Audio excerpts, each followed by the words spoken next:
आता एक मोठी बातमी समोर येते। मनसेने लोकसभा निवडणुकीत महायुतीला बिनशर्त पाठिंबा दिला होता आणि त्या पाठिंब्याची महायुतीकडून परतफेड केली जाणार आहे। मुंबईतील 3 मतदारसंघांसह राज्यातील इतर मतदारसंघात बिनशर्त पाठिंबा दिला जाऊ शकतो अशी माहिती सूत्रांनी दिली आहे। फक्त नरेंद्र मोदींसाठी बिनशर्त पाठिंबा देत आहे हे मी आज आपल्या समोर सगळ्यांसमोर जाहीर करतो। मनसे अध्यक्ष राज ठाकरेंनी लोकसभा निवडणुकीत देशाच्या विकासासाठी नरेंद्र मोदींना पाठिंबा देण्याची भूमिका घेतली होती।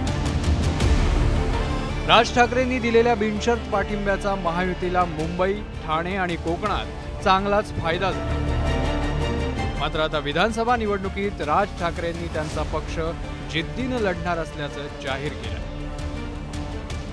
मनसे 250 ते 250 जागा लढवणार आहे। तर दुसरीकडे मुंबईतील एका पंचतारांकित हॉटेलमध्ये शनिवारी रात्री ठाकरे, शिंदे आणि फडणवीस यांच्यात चर्चा झाली। या चर्चेत शिवडी, वरळी आणि माहीमसह काही मतदारसंघांवर चर्चा झाल्याची माहिती समोर आली आहे। मतांचं विभाजन, हिंदू मतांचं विभाजन होऊ नये यासाठी माननीय राजसाहेबांनी एका चांगल्या भावनेने तेव्हा पाठिंबा दिला।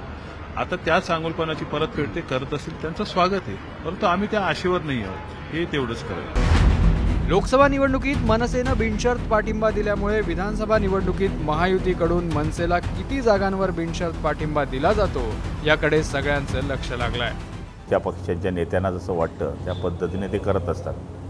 त्यामुळे जे दोघा नेत्यांना वाटलं असेल की मनसेला पाठिंबा या ठिकाणी द्यावा जेणेकरून महायुतीचे लोक जास्त प्रमाणामध्ये निवडून येऊ शकतात, तर त्या पद्धतीने त्यांनी पाठिंबा दिला असेल। महायुतीनं बिनशर्त पाठिंबा दिला तर त्यामुळे मनसेच्या यशात भर पडू शकते। परिणामी मनसेच्या आमदारांची संख्याही वाढू शकते।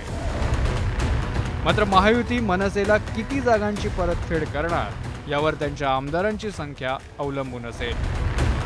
Bureau report, news 18 Lokmat.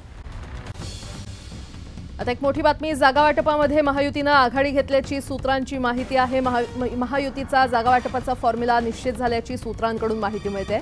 महायुतीमध्ये Bhajap 160 ते 162, शिवसेना 72 तर राष्ट्रवादी 54 जागा लढणार असल्याची सूत्रांनी माहिती दिली आहे। महायुतीच्या या फॉर्म्युल्यावर तिन्ही पक्षांचं अखेर एकमत झाल्याची सूत्रांची माहिती आहे। तर भाजपनं आपल्या कोट्यातील 99 जागा जाहीर केलेल्या आहेत। तर शिवसेना आणि राष्ट्रवादीच्या उमेदवारांची घोषणा आज किंवा उद्या होण्याची शक्यता आहे। राष्ट्रवादीनं उमेदवार यादी जाहीर न करताच एबी फॉर्मचं वाटप केलंय।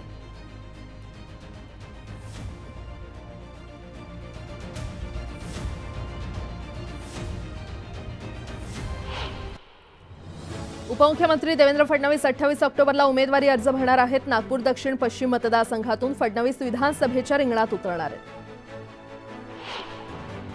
कुडाळच्या जागेसंदर्भात नारायण राणे यांनी सागर बंगल्यावर जाऊन फडणवीसांची भेट घेतली। दरम्यान मी योग्य वेळी बोलेन, आता काहीच भाष्य करणार नाही अशी प्रतिक्रिया नारायण राणे यांनी दिली आहे। मुख्यमंत्री एकनाथ शिंदे यांनी शिवसेनेचा पहिला उमेदवार जाहीर केला आहे। आमदार चंद्रकांत पाटील यांनी मुक्ताईनगरमधून उमेदवारी देत असल्याचं मुख्यमंत्र्यांनी जाहीर सभेत घोषणा केली। राज ठाकरे यांनी आज मनसेच्या 2 उमेदवारांची घोषणा केली। ठाण्यातून अविनाश जाधव तर डोंबिवलीतून राजू पाटील मनसेचे उमेदवार असणार आहेत। या दोघांचेही फॉर्म भरायला राज ठाकरे स्वतः जाणार आहेत। काँग्रेसची बंडखोरी करून अजित पवार यांच्या राष्ट्रवादीमध्ये प्रवेश केलेल्या हिरामण खोसकर यांना एबी फॉर्म मिळालाय। इगतपुरी मतदारसंघातून हिरामण खोसकर दादांच्या राष्ट्रवादीचे उमेदवार असतील। महायुतीमधील एक जण बाहेर पडेल आणि महाविकास आघाडी एकत्र राहणार नाही अशी भविष्यवाणी बच्चू कडू यांनी केली आहे। जागा वाटपाच्या तिढ्यावरून बच्चू कडूंनी हा दावा केलाय। मी शहांना भेटल्याचा दावा हास्यास्पद आहे। बातमी कुणी पसरवल्या आहे आम्हाला माहीत असल्याचं संजय राऊत म्हटलेत।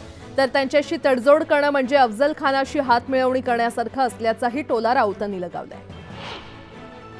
बाळासाहेब थोरातांच्या मतदारसंघात सुजय विखेंची तोफ धडाडली आहे। संगमनेरमधील संकल्प यात्रेवेळी सुजय विखेंचं तरुणांनी वाजत गाजत मिरवणूक काढत जल्लोषात स्वागत केलं। भाजप माझ्या स्वप्नातही येऊ शकत नाही तर तिकडे जाण्याचा प्रश्नच कुठे येतो असा खोचक टोला काँग्रेसचे माजी मंत्री रमेश बागवे यांनी केलाय। तर मी भाजपमध्ये जाणार हे वृत्त खोडसाळपणाचं असल्याचंही बागवे म्हटलंय।